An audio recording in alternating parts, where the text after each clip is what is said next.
Hello everyone, this is Priya Mukesh and welcome to our channel Right Tuition.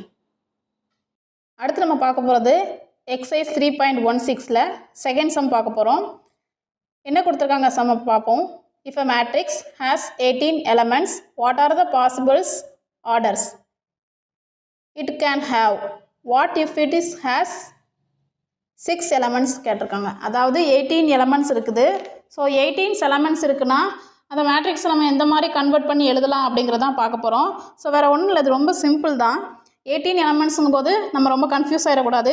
சிம்பிளாக solution எழுதிடலாம். Solution okay. இப்போ 18 டேபிளில் நம்ம focus பண்ணாலே ஆன்சர் ஈஸியாக கிடச்சிரும். ஸோ 1 × 18 இந்த மாதிரி 1 × 18. ஸோ 2 டேபிளில் பார்க்கும்போது 2 × 9னா 18 வரும்.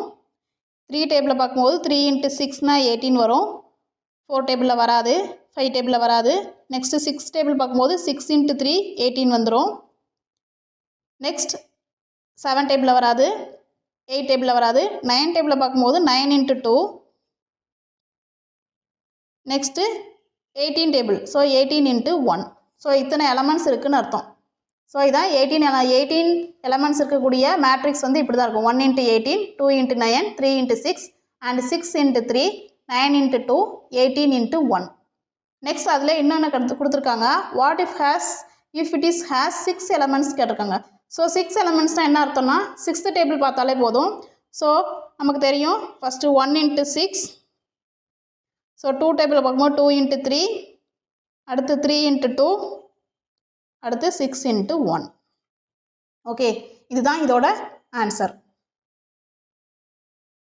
இந்த வீடியோஸ் பிடிச்சிருந்தா லைக் பண்ணுங்கள், கமெண்ட் பண்ணுங்கள், ஷேர் பண்ணுங்கள் அண்ட் மறக்காமல் ரைட் டியூஷன் சேனலை சப்ஸ்கிரைப் பண்ணுங்கள். கூடவே அந்த பெல் பட்டனை கிளிக் பண்ணுங்கள். தேங்க்யூ.